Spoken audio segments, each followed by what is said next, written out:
టీవీకి గుజరాత్ నుండి వచ్చారు 1780వ సంవత్సరంలో. హైదరాబాద్ నుండి కూడా అంట. 168 మంది చదువుకుంటున్నారు. లోపల పిల్లలు, ఫుడ్ కూడా ఫ్రీ ప్రతిరోజు. AP sir, Andhra Pradesh. తెలుగు వచ్చా? కాకినాడ. వాళ్ళ ముత్తాత 140 సంవత్సరాల క్రితం ఇండియా నుండి వచ్చి మొరచీకంటే అక్కడ చాలా బంగారం ఉంది. ఆ బంగారం బయటికి తీయాలి. అందరూ నమస్కారం, నేను వ్యూమా. అందరూ ఎలా ఉన్నారు? ప్రజెంట్ ఆఫ్రికా కాంటినెంట్లో మదగాస్కర్ దేశంలో ఉన్నాను. Capital city Antananarivo. నా వెనక పక్క కనబడుతున్నది అదే. ఇప్పుడు నా హోస్ట్తోనే ఉన్నా. మీ అందరికీ తెలుసు, ఇక్కడ 3 సిస్టర్స్ ఉన్నారు కదా, వాళ్ళే నన్ను హోస్ట్ చేశారు. చక్కగా వాళ్ళతో మంచి సమయం కూడా గడిపాను. మీకు కూడా లాస్ట్ వీడియోస్ నేను నచ్చి నేను ఆశిస్తున్నాను. ఎవరైనా మిస్ అయితే తప్పకుండా చూడండి. ఒక పక్కన వాన కూడా పడుతుంది పైనుండి. ఇదిగోండి, చాలా బ్యూటిఫుల్గా ఉంది కదా వ్యూ. వెనక చూస్తే మొత్తం కొండ ప్రాంతంలో నివసిస్తున్నారు ఈ ప్రజలంతా. కానీ చాలా వరకు ఈ దేశం వచ్చి నిరుపేద దేశం అని చెప్పచ్చు. పాపం చాలామంది పూర్ పీపుల్ ఉన్నారు ఇక్కడ. ఇవాళ ఒక ప్రత్యేకమైన ప్రదేశానికి మిమ్మల్ని తీసుకువెళ్తున్నాను. ఎందుకంటే మన భారతీయులు ఉంటారు కదా, భారతీయులు 200 సంవత్సరాల క్రితం 300 సంవత్సరాల క్రితం బ్రిటిష్ వాళ్ళ వల్ల మొత్తం తీసుకెళ్ళిపోయారు కదా, వలస వెళ్ళిపోయారు. అంటే వేరే దేశాల్లో వ్యవసాయం చేయడం కోసమని, పనులు చేయడం కోసమని, లేకపోతే మిలిటరీలో పనిచేయడం ఇలాంటి కోసం తీసుకెళ్ళిపోయి అక్కడే ఉండిపోయారు, ఇరుక్కుపోయి అట్లా అక్కడే ఫ్యామిలీ స్టార్ట్ చేసి అక్కడే సెటిల్ అయిపోయారు. అలా సెటిల్ అయిన ఫ్యామిలీస్ ఇక్కడ కూడా కొంతమంది ఉన్నారంట. వాళ్ళని పరిచయం చేసుకుందాం. వాళ్ళతో పాటు ఇక్కడ 2 టెంపుల్స్ ఉన్నాయి. ఆ 2 టెంపుల్స్ కూడా మనం చూసుకుందాం. ఆ టెంపుల్స్ గురించి కాదు ఇక్కడ విషయం ఏంటంటే, ఆ టెంపుల్లో చేసే మంచి పనులు నాకు చాలా బాగా నచ్చినాయి. మన యాన్సెస్టర్స్ పిల్లలు, వాళ్ళ సంతతి ఇక్కడ వచ్చి, ఇక్కడ మలగాసి పిల్లలు ఉంటారు కదా, ఈ పిల్లలకి ఫ్రీగా చదువు చెప్పిస్తున్నారంట. స్కూల్ సూపర్ కదా అసలు. ఇంకా అసలు ఏం చేస్తున్నారు అన్ని విషయాలు తెలుసుకుందాం. ఆ స్కూల్ కూడా ఎక్స్ప్లోర్ చేద్దాం మనం. వీడియో చివరిదాకా చూడండి, చాలా బాగా ఎంజాయ్ చేస్తారు మీరు. కామెంట్ సెక్షన్లో కొంతమంది అడుగుతున్నారు నన్ను, అన్న ఈ గ్లాసెస్ ఎక్కడ తీసుకున్నావు, చాలా బాగా నచ్చినాయి మాకు, మేము కూడా కొనుక్కున్నాం, చెప్పచ్చు కదా బ్రాండ్ నేమ్ అని చెప్పి. ఇది మోంట్ బ్లాంక్. నేను లాస్ట్ టైం దుబాయ్ వెళ్ళినప్పుడు మా అన్నయ్య వదిన హెల్ప్తో ఈ గ్లాసెస్ తీసుకున్నాను. నాకు చాలా బాగా నచ్చి ఇవి తీసుకున్నాను. మీకు నచ్చితే మరి తీసుకోండి, అంతే. నేను ఇప్పుడు వెళ్తున్న ప్రదేశాన్ని నాకు తనుశ్రీ గారే సజెస్ట్ చేశారు. లాస్ట్ వీడియోలో మనం పరిచయం చేసుకున్నాం కదా, ఆఫ్రికా అబ్బాయిని ప్రేమించి పెళ్లి చేసుకున్న ఆ పర్సన్. ఇప్పుడు వారు కారు కూడా పంపిస్తా అన్నారు. ఇదే దారిలో మనకి కారు వస్తుంది, వెయిట్ చేస్తున్నా. కారు వస్తే చక్కగా మనం వెళ్ళిపోవచ్చు. చాలా హెల్ప్ చేస్తున్నారు వారు, నేను అడగకుండానే. వచ్చేసింది కార్, అదిగోండి ఆ పైన ఉంది, కొండపైన చూస్తున్నారు కదా. మొత్తం కింద దిగి నన్ను పిక్ చేసుకుని ఫాస్ట్గా వెళ్ళిపోవాలి. లేట్ అయిపోయింది ఇప్పటికే.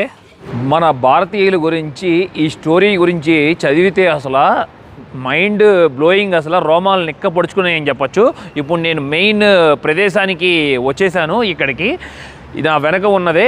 ఇది మీకు గుడి చూపించేసి మీకు అయితే అర్థం కాదు. ఒక చిన్న స్టోరీ చెప్తా, ఓపిక్గా వినండి. వీడియో కూడా చివరిదాకా చూడండి, చాలా బాగుంటుంది, ఇంట్రెస్టింగ్గా. వెనక పక్క చూస్తున్నారు కదా ఎత్తైన బిల్డింగ్, మీకు గుర్తుంది కదా లాస్ట్ వీడియోలో చూపించాను. అది అపార్ట్మెంట్ కాదు, అది ఒక ఆఫీసు. ఆరెంజ్ సిమ్ కార్డు ఉంటుంది కదా వాళ్ళది. కరెక్ట్గా దానికి దగ్గరలోనే ఉంది హిందూ సమాజ్ హాల్, హిందూ సమాజ్ టెంపుల్. అలాగే లోపలే ఇండియన్ రెస్టారెంట్ కూడా ఉంటుంది. 25,000 మంది పైన ఇప్పుడు నివసిస్తున్నారు ఇక్కడ మదగాస్కర్ దేశంలో మన భారతీయులు. అసలు మొట్టమొదట మనం చెప్పుకుంటే, ఇక్కడికి వచ్చిన ఈ దీవికి గుజరాత్ నుండి వచ్చారు 1780వ సంవత్సరంలో. మహాజంగ్ అని చెప్పి నార్త్లో ఉంటుందంట. అక్కడ పోర్ట్ ఉంది, ఓడరేవు. అక్కడికి చిన్న బోట్ల సాయంతో వలస వచ్చారని చెప్తున్నారు. కోజా ట్రైబ్ అనేవాళ్ళు, తెగవారు మన భారతీయులు. కానీ ఇక్కడ ఏంటంటే సమస్య, ఆ కోజా తెగవారు ఒకప్పుడు హిందూస్ వాళ్ళు. కానీ ఏమైందంటే 1400 సంవత్సరంలో వాళ్ళు పెర్షియన్ రూలర్స్ ఆధ్వర్యంలో సంథింగ్, ఆ సమయంలో ఆ టీచర్స్, ఆ లీడర్స్ ద్వారా హిందూయిజంలో నుండి ఇస్లాం తీసుకున్నారంట, ముస్లింకి కన్వర్ట్ అయిపోయారంట. అది ఆ తెగవారు అక్కడి నుండి ఇక్కడికి వలస వచ్చారు అప్పుడు 1780 సంవత్సరంలో.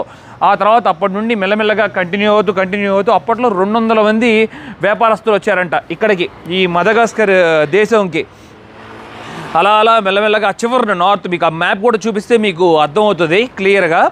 అలా వచ్చిన వాళ్ళు ఇక్కడే మెల్లమెల్లగా సెటిల్ అవుతూ అలాగా వస్తూ ఉన్నారంట 1880 సంవత్సరంలో వరకు. ఇప్పుడు మనం వెనక పక్క చూస్తున్న ఈ హిందూ టెంపుల్ వచ్చి రీసెంట్గా నిర్మించారు. కరెక్ట్గా 2022 డిసెంబర్లో పూర్తి చేసుకుంది ఈ అద్భుతమైన కట్టడం. గుడి లోపలికి వెళ్ళి కూడా చూద్దాం. ఇక్కడ గుజరాతీ వాళ్ళు, తమిళ్ వాళ్ళు, తెలుగు వాళ్ళు, సింధు వాళ్ళు ఇట్లాగా చెప్పుకుంటూ పోతే చాలామంది అప్పుడులో వచ్చిన వాళ్ళు అంటే ఇక్కడికి గుజరాత్ నుండి, రాజస్థాన్ నుండి, హైదరాబాద్ నుండి కూడా అంట. చాలా ఆశ్చర్యం కలిగించింది. మొత్తం ఈ 240 సంవత్సరాల చరిత్ర, హిందూ చరిత్ర ఇక్కడ ఉండటం, అలాగే మొత్తం ముస్లిమ్స్ అందరూ ఇండియన్స్. ఇక అప్పట్లో చిన్న చిన్న బోట్లలో వచ్చి ఎంత కష్టపడ్డారా అని అనిపించింది నాకు. అది ఊహించుకుంటుంటేనే వాళ్ళు సముద్రంలో ఎప్పుడు ఏం జరుగుతుందో తెలియదు, పెద్ద పెద్ద ఓడలే మునిగిపోయిన రోజులు ఉన్నాయి. మరి వాళ్ళలో ఎంతమంది రాగలిగారో ఇక్కడ దాకా, ఎంతమంది దారిలోనే మునిగిపోయారో, పాపం చనిపోయారా అని అనిపించింది, బాధేసింది ఈ స్టోరీ తెలుసుకున్నప్పుడు నాకు. శ్రీ గణేశాయ నమః అని వీళ్ళందరూ స్పాన్సర్స్ అనుకుంటా. ఆ ఫ్యామిలీకి ఎక్కువ ఇదిగోండి డొనేటెడ్ బై అని చెప్పి కూడా రాసుంది, గోకాని ఫ్యామిలీ అని. మొత్తం చక్కగా కుర్చీలు వేశారు వచ్చిన భక్తులందరూ కూడా కూర్చోవటానికి. పైన స్టార్టింగ్లోనే మనం చూసుకుంటే శివుడు, పార్వతి, గణేష ఇవ్వండి. ఇక్కడ కూడా రామ్, లక్ష్మణ్, సీత, సూపర్. ఇంకా అందరూ దేవతలు ఉన్నారు చూడొచ్చు. ఇదిగోండి కృష్ణుడు. వెనక పక్క కూడా మనం చూసుకుంటే సరస్వతమ్మ, కనకదుర్గమ్మ, లక్ష్మీదేవి ఉన్నారు. ఇంకొక ముఖ్యమైన విషయం మీకు తెలియజేయాలి. అసలు మొట్టమొదట మదగాస్కర్లో కట్టిన గుడి ఎక్కడ అనుకుంటున్నారు? ఆ ఓడరేవ్ అని చెప్పే కదా మీకు 1780లో వచ్చారని. అప్పుడు 1880లో ఒక గుడి నిర్మించారంట అక్కడ, కృష్ణుడు గుడి. 140 సంవత్సరాలు పురాతనమైన గుడి అక్కడ ఉంది ఇప్పటికి కూడా. ఇది మదగాస్కర్ దేశంలోనే పెద్ద గుడి ఇప్పుడు నిర్మించింది. ఇక్కడ లోపలికి వచ్చినాక ఒక వ్యక్తి కూడా పరిచయం అయ్యారు, తనే ఇక్కడ పూజారంట మెయిన్. నమస్కార్ జీ, आपका नाम? मेरा नाम है निकुंज भट्ट और मैं यहाँ पर पुजारी की तरह हूँ जो सभी भगवान की पूजा करते हैं और गाँव का कर्मकांड भी मैं ही करता हूँ। आप किधर से हैं? मैं हूँ गुजरात से, गुजरात अहमदाबाद सिटी से। आप कितना साल हुआ इधर? मेरा 3 साल हुआ इधर। अच्छा है, पूरा ठीक है जी? अच्छा है। फैमिली सब इधर ही है। पूरा एकोमोडेशन देते हैं लोग? जी सब अच्छा देते है। हैं। मस्त मस्त। थोड़ा एक्सप्लेन कर सकते हैं मेरे को? जी first Sai Baba. First Sai Baba, then after in Jalaram Bapa in Gujarat, some village in Virpur names. Is the god of Sant, just like Sant in Jalaram Bapa. Okay, ठीक है. And then after in our Jain religion's god of the Mahir Swami, 24 numbers and Jain Digambara Sadhu. Jain community god. Jain community god, yes. Okay. Yeah. And here in Radha Krishna you know about all. Yes. हाँ, वो श्रीनाथ जी का temple है जिसलिए राजस्थान में नाथ द्वारा है। वो वहाँ के गॉड जैसे वैसे ही है श्रीनाथ जी। अच्छा बना है, मस्त है। जी पूरा ग्रेनाइट स्टोन है ना? जी ग्रेनाइट स्टोन है। आज उनका विशेष उत्सव चल रहा है। आज शाम घटा का मनोरथ है। मस्त है। कितने बजे? अभी चालू ही। ओके, दर्शन के लिए लोग आते? जी लोग आते हैं अभी। और शाम को भी सत्संग रखा हुआ है 4:30 से 6 बजे तक। तो आज पूरा जो है उनका आसपास का जो भी श्रृंगार रहा वो सभी वस्त्र ब्लैक है, श्याम वर्ण के है। मस्त है, अच्छा है। उसके बाद माँ दुर्गा है, दुर्गा माता। जी दुर्गा जी के स्वरूप में हम यहाँ पर नवरात्रि भी सेलिब्रेट करते हैं। यहाँ पर जितने भी हम गुजराती लोग हैं, गुजराती कम्युनिटी है, तो हम यहाँ पर सभी फेस्टिवल सेलिब्रेट करते हैं। जैसे दिवाली है, नवरात्रि है और सभी होली, सभी मैं छोटा से बहुत पसंद करते काली माता को। दुर्गा माता मेरा घर पे है, मैं विजयवाड़ा है मैं। हाँ कृष्णा रिवर पता है ना? काली माता, दुर्गा माता। उसके बाद राम परिवार जो है अयोध्या में तो भी विराजमान हुए, सीता राम लक्ष्मण। बस अच्छा है। पूरा गणेश जी, हनुमान और गंगा जी है, पार्वती जी है जी। अच्छा है। శివలింగ్ जी शिवलिंग। ఓం నమ శివాయ। అట్లాగే నంది కూడా ఉంది చూడొచ్చు. చాలా చక్కగా ఎక్స్ప్లెయిన్ చేశారు పూజారి వారు, చాలా బాగా అనిపించింది. Thank you so much, you explain me very well. I'm very happy to be here. My pleasure. చాలా బాగా అనిపించింది. వీళ్ళు ఇప్పటికి కూడా కల్చర్, హిందూ కల్చర్ మర్చిపోకుండా దాన్ని అలాగే ఫాలోఅప్ చేయడం. ఇప్పుడే ఒక చిన్న సాడ్ న్యూస్ జరిగింది నాకు. అనుకోకుండా వెళ్ళి ఎదురుగా ఒక చిన్న నెయిల్ ఉంటే చూసుకోకుండా దాని మీద కాలేసాను. అది చెప్పులు తీసేసాను, ఎందుకంటే గుడి కదా, గుడి లోపల చెప్పులు ఎందుకులే అని చెప్పి లోపల దిగబడింది. ఇదిగోండి కాలుకు దెబ్బతలి చాలా రక్తం వచ్చింది. ప్రస్తుతానికి టేప్ వేసి అట్లాగా చేశాను. ఆ సంఘటనలో ఏం జరిగిందంటే నా మైక్ ఇరిగిపోయింది. ఇప్పుడు ఇక నెక్స్ట్ మళ్ళీ 1 month వరకు మైక్ లేకుండానే యూజ్ చేయాలి నేను ఇదంతా. అలాగే మీకు దీని కింద అంతా మొత్తం హాల్, చాలామంది ఇక్కడ పెళ్ళిళ్ళు కూడా చేసుకుంటారు హిందూ వాళ్ళు. ఆ పెళ్ళిళ్ళన్నీ మొత్తం ఇక్కడే జరుగుతాయి. గుడి ఫంక్షన్ హాల్ పక్కనే మనకి ఇక్కడ చూస్తున్నారు కదా ఒక ప్లే గ్రౌండ్ లాగా ఉంది చిన్నగా. ఇక్కడ ఒక బాల్ గేమ్ ఆడుతున్నారంట. అంటే ఈ గేమ్ వచ్చి అసలు ఒరిజిన్ వచ్చి ఫ్రాన్స్ అంట. మనం ఆల్రెడీ చెప్పుకున్నాం కదా, ఇక్కడ ఫ్రాన్స్ వాళ్ళు 60 సంవత్సరాల పైన రూల్ చేశారని చెప్పి. అప్పట్లో వాళ్ళు ఇక్కడ జనం ఈ గేమ్ కూడా అడాప్ట్ చేసుకున్నారు. మనం ఇప్పుడు క్రికెట్ ఎట్లా అడాప్ట్ చేసుకున్నాం బ్రిటిష్ వాళ్ళ దగ్గర నుండి, చాలా ఇంట్రెస్ట్ అంట వీళ్ళకి. ఇవాళ ఆదివారం అవటం వల్ల అందరూ వచ్చి ఇక్కడ ఈ బాల్ గేమ్ ఆడుతున్నారు. ఈ బాల్ గేమ్ ఈ మెన్సే కాదు, వీళ్ళతో పాటు ఆడవాళ్ళు కూడా వచ్చి ఆడతారంట. వీళ్ళకి పెద్ద పెద్ద కాంపిటీషన్స్ కూడా జరుగుతాయని చెప్తున్నారు. దీంట్లో చాలా బాగా నచ్చింది ఇది. ఇలాంటి గేమ్ నేను ఇప్పుడే మొదటిసారి చూస్తున్నాను నా లైఫ్లోనే. అలాగే దీని పక్కనే మనం చూసుకుంటే ఒక రెస్టారెంట్ కూడా ఉంటుంది. మనకు కావాలనుకుంటే ఇక్కడ బ్రేక్ఫాస్ట్ కూడా చేయొచ్చు.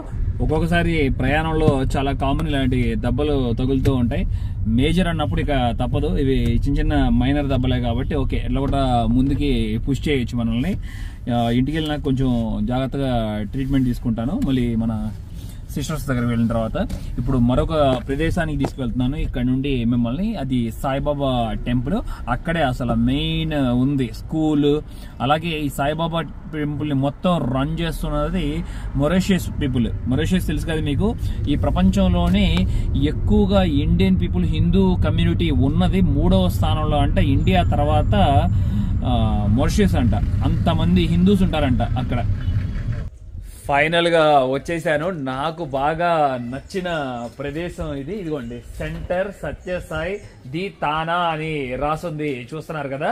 ఇక్కడ లోపలికి వెళ్ళి నేను ఆల్రెడీ దేవుడు దండం పెట్టుకుని అట్లాగే బొట్టు పెట్టుకుని కూడా బయటకు వచ్చాను. అట్లాగే ఈ ప్రదేశం గురించి హిస్టరీ కూడా మొత్తం తెలుసుకున్నాను. ఇక్కడ చూడండి ఎంత పెద్ద ఇదంతా ఇల్లు, స్కూలు, పిల్లలకి మొత్తం ప్రతి ఒక్కటి ఇక్కడ సమకూరుస్తున్నారు. మన భారతీయ సంతతికి చెందిన వారసులు ఎప్పుడో 160 సంవత్సరాల క్రితం భారతదేశాన్ని వదిలి మారిషస్ వచ్చారంట. వాళ్ళ తాతలు స్లేవ్ జాబ్ చేయడానికి బ్రిటిష్ వాళ్ళ దగ్గర, అలాగే వ్యవసాయం చేయడానికి, చెట్లు కొట్టడానికి, ఇలాంటి వాటికి తీసుకొచ్చారంట. అప్పట్లో పడవల్లో, పెద్ద పెద్ద పడవల్లో బ్రిటిష్ వాళ్ళు అలా వచ్చి మెల్లమెల్లగా తరతరాలు మారి స్వతంత్రం వచ్చి దేశాలకి సెటిల్ అయ్యి ఇప్పుడు వాళ్ళ పిల్లలు మారిషస్ నుండి ఒక జాబ్ పరంగా ఇక్కడ మదగాస్కర్కి వచ్చారంట 2001వ సంవత్సరంలో. అలా వచ్చిన స్నేహితులందరూ మాట్లాడుకుని మనం ఇక్కడున్న కమ్యూనిటీకి, ఇక్కడున్న పరిస్థితులు చూస్తుంటే చాలా ఘోరంగా ఉన్నాయి, వీళ్ళకి ఏదైనా చెయ్యాలి అని చెప్పి అనుకుని 2010లో ఇది స్టార్ట్ చేశారంట ఈ స్కూలు. వీళ్ళకి సాయిబాబా అంటే చాలా ఇష్టం అంట చాలా సంవత్సరాల నుండి. అందుకనే సాయిబాబా ఒక చిన్న గుడిలాగా పెట్టుకుని లోపల గుడికి చుట్టూత స్కూల్ ఏర్పరిచి మొత్తం పిల్లలకి సేవా కార్యక్రమాలన్నీ చేస్తున్నారు. చక్కగా చదువు చెప్తున్నారు. ప్రైమరీ స్కూల్ వరకు ఫ్రీ ఎడ్యుకేషన్, ఫ్రీ క్లాత్స్, మొత్తం ప్రతి ఒక్కటి ఫ్రీ అంట. అకామిడేషన్ ఉండదు, ఇంటికి వెళ్ళి మళ్ళీ చక్కగా వచ్చేస్తారు. 7వ తరగతి పూర్తి చేసిన తర్వాత ఇక్కడ ఏ చదువు ఉంటో అది. ఇక్కడ ఏంటంటే ఫ్రెంచ్ కదా అఫీషియల్ లాంగ్వేజ్, అఫీషియల్ కాదు సెకండ్ లాంగ్వేజ్, అఫీషియల్ లాంగ్వేజ్ ఏమో మలగాసి ఫ్రెంచ్ నేర్పిస్తున్నారంట. ఇంగ్లీష్ నేర్పిస్తున్నారంటే ఇంగ్లీష్ ఏం లేదని చెప్పారు. 7వ తరగతి దాకా చదివించిన తర్వాత పిల్లలకి 7 తర్వాత పూర్తయిన తర్వాత నెక్స్ట్ చదువులు ఉంటాయి కదా, వాళ్ళల్లో బ్రిలియంట్ స్టూడెంట్స్ ఉంటారు కదా, వాళ్ళందరికీ కూడా వీళ్ళు కంటిన్యూస్గా ఎడ్యుకేషన్ హెల్ప్ చేస్తారంట. కానీ ఇక్కడ కాదు, బయట స్కూల్స్లో మొత్తం వీళ్ళే పే చేస్తారంట వాళ్ళకి. లోపల ఎంతమంది స్టూడెంట్స్ ఉన్నారు వాళ్ళని కూడా మొత్తం వెళ్ళి పలకరిద్దాం. మనం చాలా సంతోషంగా ఉంది. లోపలికి వెళ్ళి చాలా సమయం కూడా గడిపాను. మళ్ళీ ప్రతి ఆదివారం ఇక్కడ భోజనం కూడా పెడతారు, ఫ్రీగా అన్నదానం. బయట వాళ్ళకి లోపల వాళ్ళకి కూడా. స్కూల్లో పిల్లలు చదువుకుంటున్నారని చెప్పా కదా, అది ఎంతమంది కూడా చెప్తున్నా. నేను ఇప్పుడే మొత్తం నోట్స్ అంతా రాసుకున్నాను. 168 మంది చదువుకుంటున్నారు లోపల పిల్లలు. ఆ 168 మందికి ఫుడ్ కూడా ఫ్రీ ప్రతిరోజు, చదువుతో పాటు బట్టలతో పాటు. మళ్ళీ అలాగే వారానికి నెలకి 2 సార్లు వచ్చి క్యాంప్స్ కూడా పెడతారంట, మెడికల్ క్యాంప్స్, ఫ్రీగా మెడిసిన్స్ కూడా డిస్ట్రిబ్యూట్ చేస్తారంట ఇక్కడ. ఇంకా ఎవరికైనా తెలిసిన వాళ్ళ గ్రూప్లోనే ఎవరికైనా బాగా ఎక్కువగా మేజర్ ప్రాబ్లమ్స్ వచ్చి హెల్త్ ఇష్యూ ఉంటే వాటికి ఆపరేషన్లు కూడా చేపిస్తారంట. ఎన్ని సేవలు చేస్తున్నారో చూడండి మన భారత సంతతికి చెందిన వారసులు. స్టార్టింగ్లోనే మనకి వెల్కమ్ ఉంది, ఓం సాయిరామ్ ఓం సాయిరామ్ ఓం సాయిరామ్ అని పైన రాసుండి చక్కగా ఫ్లవర్స్ ఉన్నాయి చూడండి, మంచిగా పెయింట్ వేసి. లోపలికి రాగానే మనకి లెఫ్ట్ సైడ్లో చూసుకుంటే ఈ ఇంటి లోపల మనకి టెంపుల్ ఉంటుంది. ఆ టెంపుల్ కూడా మనం చూసుకుందాం. అక్కడ ఉన్న వాళ్ళందరూ భారత సంతతికి చెందిన వారసులు, కానీ ఇప్పుడు వాళ్ళు మారిషియస్ పాస్పోర్ట్స్ వాళ్ళందరివి, వాళ్ళ ముత్తాతలు వచ్చి సెటిల్ అయ్యి తర్వాత వీళ్ళు ఇక్కడ వలస వచ్చారు. ఇదిగోండి, ఇది ప్రతి ఒక్కళ్ళకి ఎంతో ఇష్టమైంది. చూడొచ్చు పిల్లలు ముద్దుగా ఎంత క్యూట్గా ఉన్నారో, చక్కగా గలగలగల మాట్లాడుతూ అల్లరి చేస్తున్నారు పిల్లలు.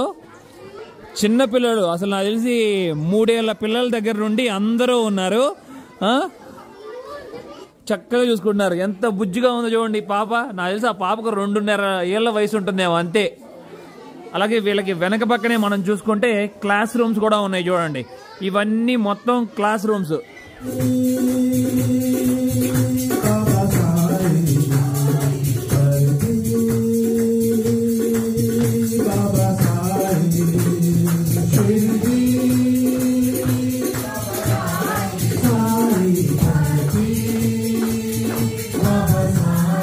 పూజ అయిపోయిన తర్వాత అందరికీ ప్రసాదం ఇస్తున్నారు.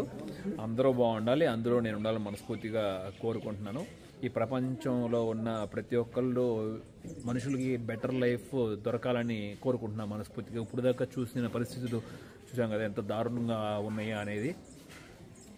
ఓం సాయిరామ్. బుజ్జి పిల్లలు ఎంత క్యూట్గా ముద్దుగా ఉన్నారో చూడండి. చక్కగా స్పూన్ పట్టుకొని తింటుంటే వాళ్ళు ఎంత హ్యాపీగా ఉందో, చిన్నప్పటి నుండే నేర్చుకుంటున్నారు. ఆ పాప ఎంత క్యూట్గా ఉందో చూడండి, చిన్నగా స్పూన్ పట్టుకొని. పిల్లలు ఆడుకోవడానికి లోపల చక్కగా గార్డెన్ కూడా ఉంది, చాలా బాగా అనిపిస్తుంది.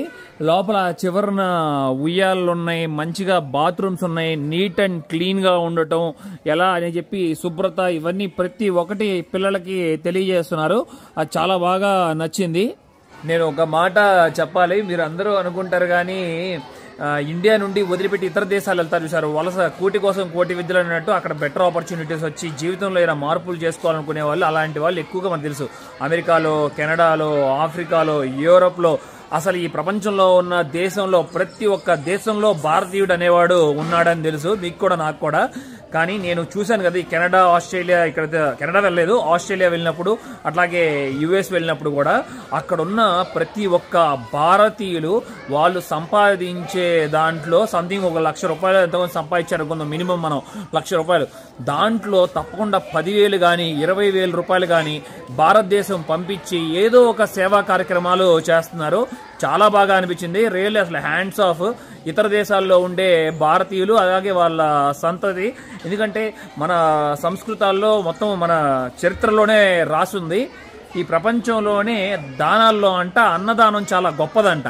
ఎందుకంటే అన్నదానం చేస్తే ఆ మనిషి తిన్న వ్యక్తి చాలు అని అంటాడంట. కానీ అదే డబ్బు దానం చేస్తే ఎంతైనా సరే ఇంకా ఇంకా కావాలనిపిస్తుంది, కానీ చాలు అని చెప్పి సంతృప్తి ఉండదంటారు. అది అందుకనే చాలా వరకు ప్రతి ఒక్కళ్ళు అన్నదానం చేస్తారు, అట్లా కూడా విద్యాదానం కూడా చేస్తారు.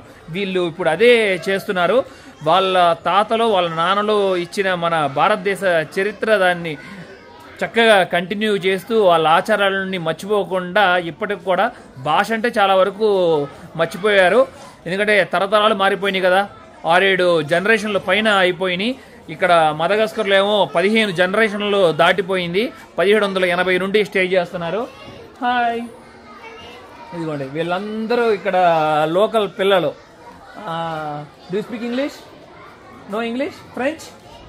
ఓ అదిగో ఫ్రెంచ్ వచ్చంట, మనకేమో ఫ్రెంచ్ రాదు. అయ్యో సవా. ఇక్కడ ఉన్న వాళ్ళు ఒకే ఒక్క మాట అన్నారు, వీళ్ళకి ఒక 5 వాల్యూస్ మేము నేర్పిస్తాం. అదే ట్రూత్ ఏంటి, రైట్ కండక్ట్, పీస్, లవ్, అలాగే నాన్ వైలెన్స్.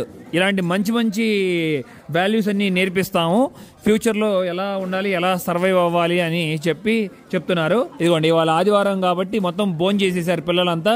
చేసిన తర్వాత చక్కగా ఇళ్ళకి వెళ్ళిపోతున్నారు.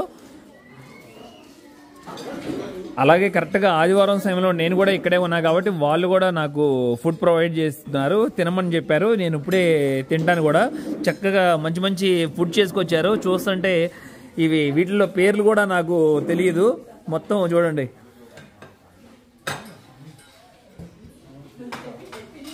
ఇదిగోండి ఇక్కడ ఉన్న వాళ్ళందరూ మన భారత సంతతికి చెందినవారు, మారిషస్ నుండి వచ్చినవారు ఇక్కడ.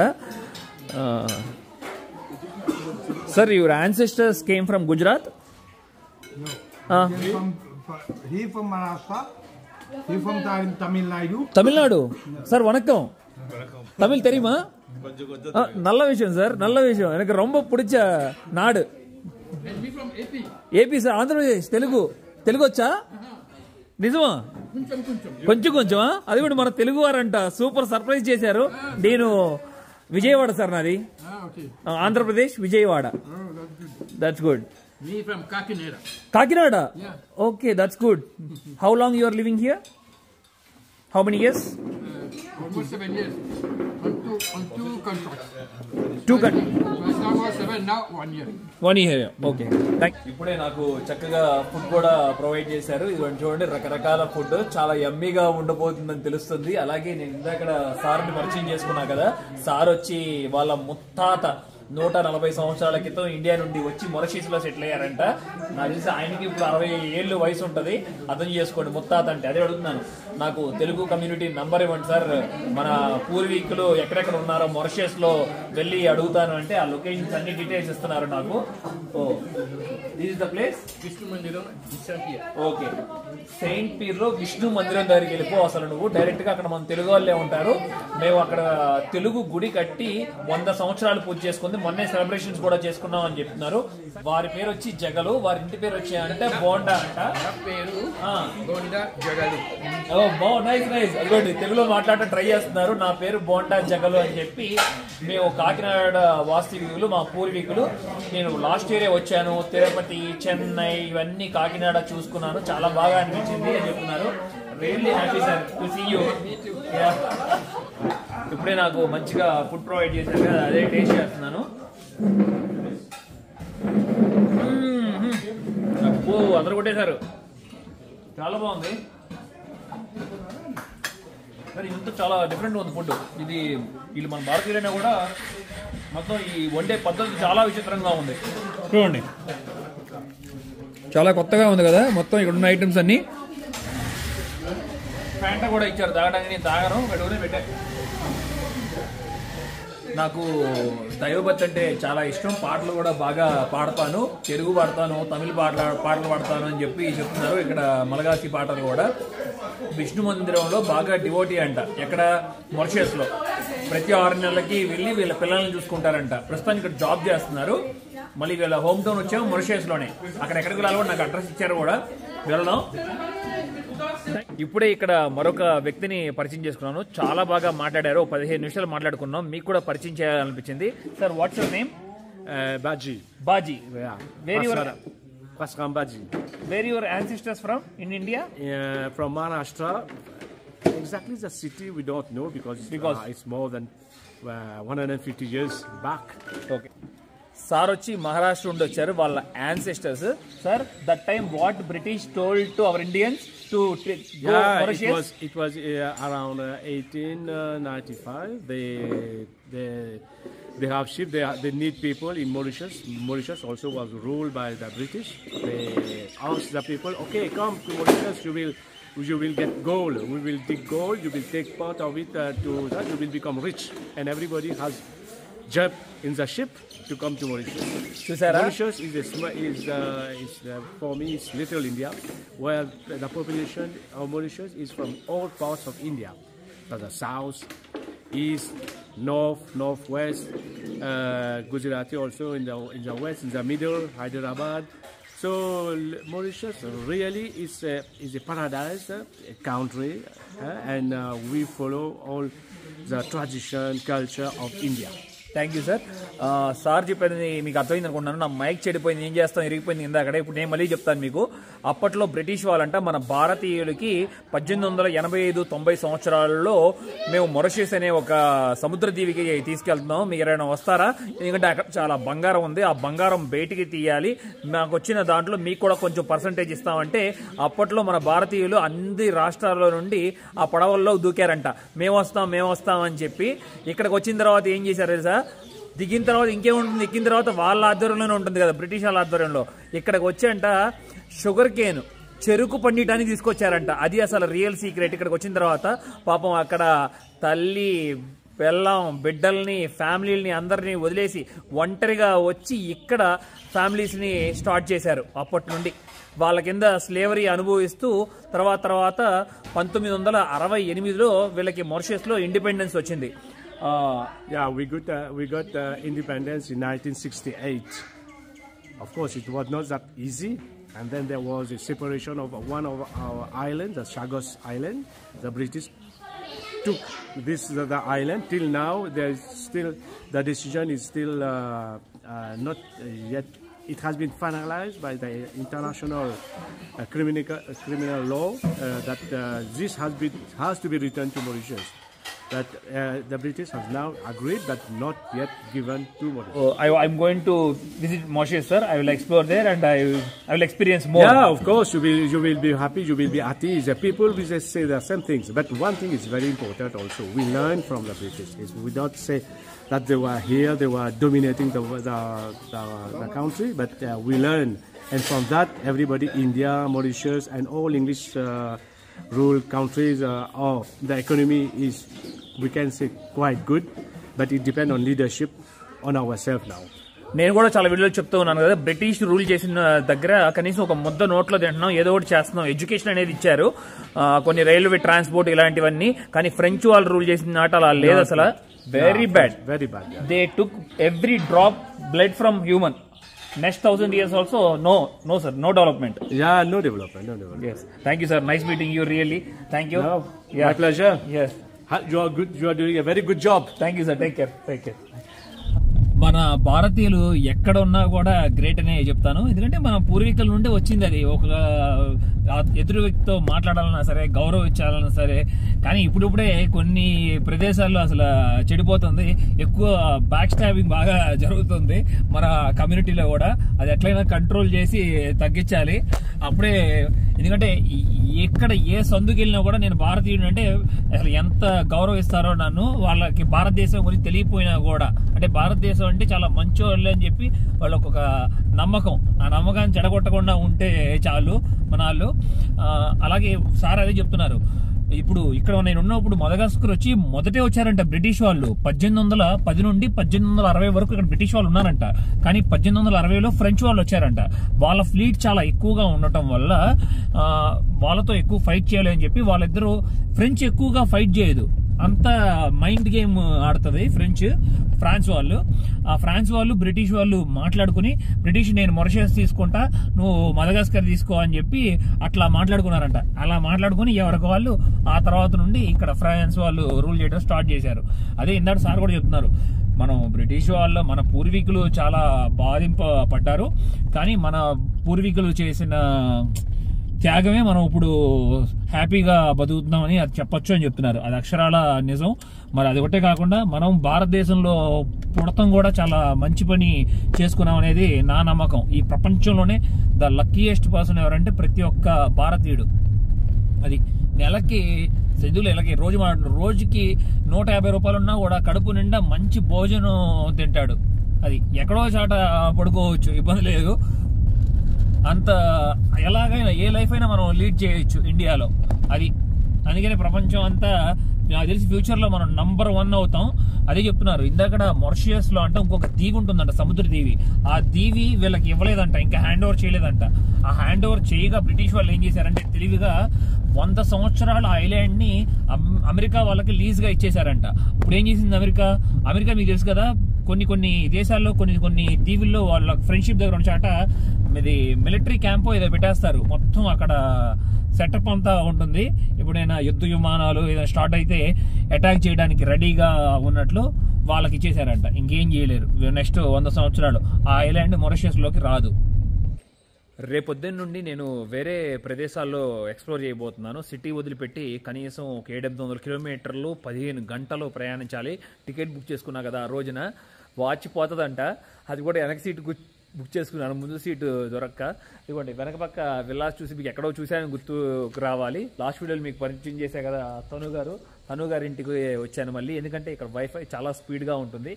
సిటీ వదిలిన తర్వాత మళ్ళీ నెట్వర్క్ ఎలా ఉంటుందో నాకు తెలియదు కాబట్టి ఒక 2-3 వీడియోలు అప్లోడ్ చేసేస్తే సరిపోతుంది అనిపిస్తుంది. ఇక వైఫై యూజ్ చేసుకుని అప్లోడ్ చేసేసి షెడ్యూల్ చేసేసి మళ్ళీ ఇక్కడ నుండి బైక్ ట్యాక్సీ లేకపోతే కార్ ట్యాక్సీ తీసుకుని మళ్ళీ మన ఇజ్రా దగ్గరికి వెళ్ళిపోతాను, నా హోస్ట్ దగ్గరికి.